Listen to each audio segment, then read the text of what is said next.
धनंजय सिंह की पत्नी श्रीकला रेड्डी का अचानक बहुजन समाज पार्टी ने आज अंतिम नामांकन के दिन उनका टिकट काट के अपनी ही सिटिंग पार्टी यानी श्याम सिंह यादव को चुनावी मैदान में उतार दिया है।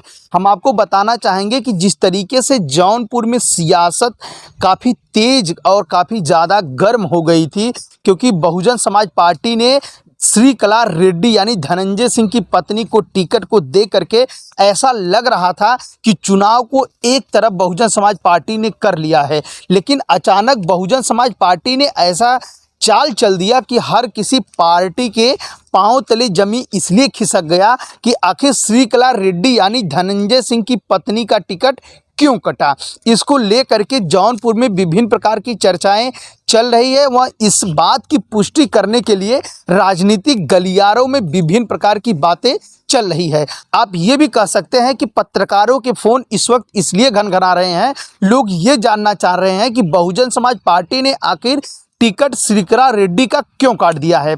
हम आपको याद दिलाना चाहेंगे कि 2019 में बुआ व बबुआ एक मंच पे आकर के चुनाव लड़े थे, जहां बहुजन समाज पार्टी के खाते में जौनपुर लोकसभा सीट गई थी, जहां श्याम सिंह यादव को बहुजन समाज पार्टी ने उतारा था। हम आपको बताना चाहेंगे कि श्याम सिंह यादव पूर्व रिटायर्ड प्रशासनिक अधिकारी रह चुके हैं और वो पहली बार जौनपुर लोकसभा सीट से बसपा के सिंबल से चुनाव लड़े थे, जहां बहुजन समाज पार्टी को जीत दर्ज कराए थे। वह बहुजन समाज पार्टी की जीत दर्ज होने के बाद विभिन्न प्रकार की चर्चाएं ये चल रही थी कि धनंजय सिंह के बाद जो कि श्याम सिंह यादव ने बहुजन समाज पार्टी की हाथी को पुनः दौड़ाया है।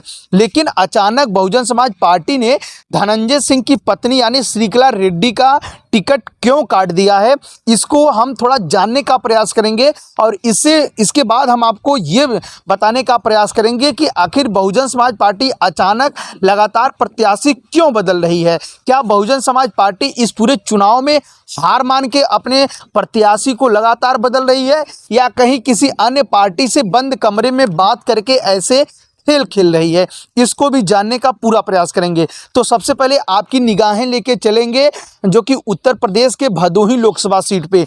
भदोही जिले में लगभग 20 दिनों के अंदर बहुजन समाज पार्टी ने लगातार जो कि प्रत्याशियों के परिवर्तन करने के बाद अंततः में हरिशंकर सिंह उर्फ दादा चौहान के ऊपर अपना विश्वास जताया है। तो वहीं जौनपुर जिले में जहां 16 अप्रैल को बहुजन समाज पार्टी ने अधिकृत प्रत्याशी बनाया था यानी श्रीकला रेड्डी को, तो वहीं अचानक जो कि 6 मई को ये सूचना आ जाती है बसपा के जिला अध्यक्ष यानी संग्राम भारती के द्वारा यह बताया जाता है कि श्रीकला रेड्डी का टिकट बहुजन समाज पार्टी ने काट करके श्याम सिंह यादव यानी सिटिंग पार्टी के एमपी जो थे उन्हीं को फिर चुनावी मैदान में उतारा है।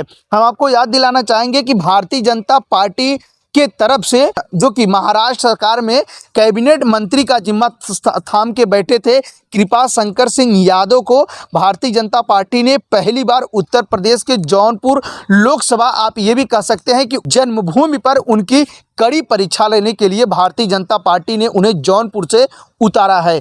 तो वहीं इंडिया अलायंस के प्रत्याशी व बहुजन समाज पार्टी में मंत्री पद का कार्यभार देख चुके थे, जिनका नाम है बाबू सिंह कुशवाहा। तो बाबू सिंह कुशवाहा को इंडिया अलायंस ने चुनावी मैदान में उतारा था। तो वहीं बहुजन समाज पार्टी ने धनंजय सिंह की पत्नी यानी श्रीकला रेड्डी को चुनावी मैदान में उतारा था।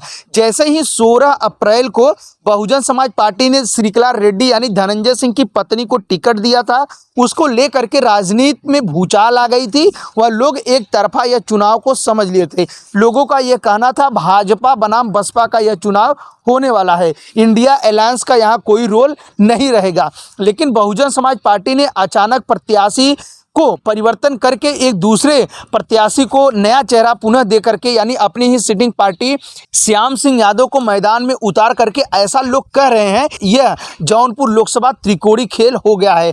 तो क्या श्रीकला रेड्डी निर्दलीय चुनाव लड़ने के लिए चुनावी मैदान में उतरेंगी या फिर वो बैकफुट पर हो जाएंगी? ऐसी राजनीतिक गलियारों से एक अंदर खाने से जो खबर आ रही है वह यह खबर आ रही है कि श्रीकला रेड्डी निर्दलीय ही चुनाव लड़ेंगी, लेकिन चुनाव लड़ेंगी। हालांकि अभी ये कोई आधिकारिक पुष्टि नहीं हुई है।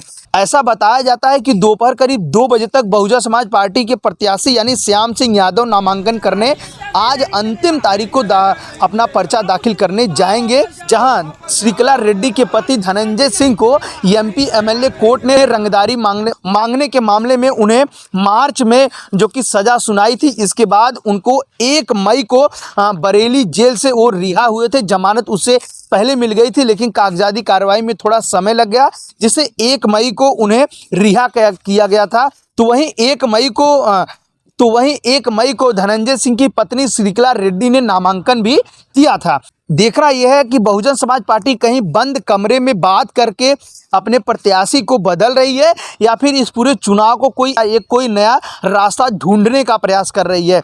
क्या आपको लग रहा है कि जौनपुर में बहुजन समाज पार्टी ने प्रत्याशी को बदल करके कोई एक नया खेल खेलने का प्रयास किया है, या फिर बहुजन समाज पार्टी किसी बंद कमरे में पार्टी से बात करके, चाहे वह भारतीय जनता पार्टी हो, चाहे इंडिया अलायंस की पार्टी हो, किसी भी बात करके अपने प्रत्याशी को बदला है? आप इसका जवाब आप हमें कमेंट करके दे सकते हैं।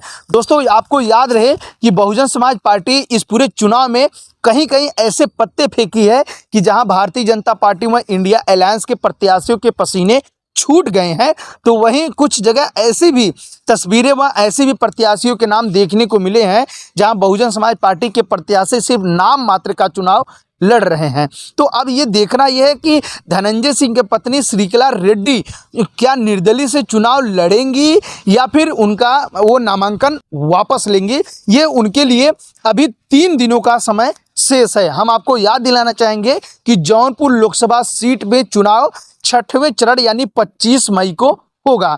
6 मई तक को अंतिम तारीख है नामांकन करने का, तो वहीं 9 मई को नामांकन वापस लेने की तारीख है। अब देखना यह है कि श्रीकला रेड्डी कोई बड़ा फैसला लेती हैं या फिर कुछ और करती हैं। हम आपको याद दिलाना चाहेंगे कि काफ़ी जोरों शोर से श्रीकला रेड्डी व उनके पति धनंजय सिंह जब से जेल से रिहा हुए हैं, तब से अपने पत्नी के पक्ष में वोट मांगने के लिए लगातार धरातल पे उतर करके अपने पत्नी को जिताने के लिए वोट मांग रहे थे। लेकिन अचानक बहुजन समाज पार्टी ने उनके टिकट को काट करके उनके पूरे चाहने वालों की रीढ़ की हड्डी को तोड़ दिया है। बहरहाल इस वीडियो को देखकर आपकी क्या राय है? बहुजन समाज पार्टी ने प्रत्याशी को बदल के ठीक किया, या फिर Bahujan Samaj party India alliance से मिल चुकी है बंद कमरे में, या फिर बहुजन समाज पार्टी मोदी जी से डर रही है, या फिर बहुजन समाज पार्टी एनडीए से डर रही है? इसका जवाब आप हमें कमेंट में दे सकते हैं।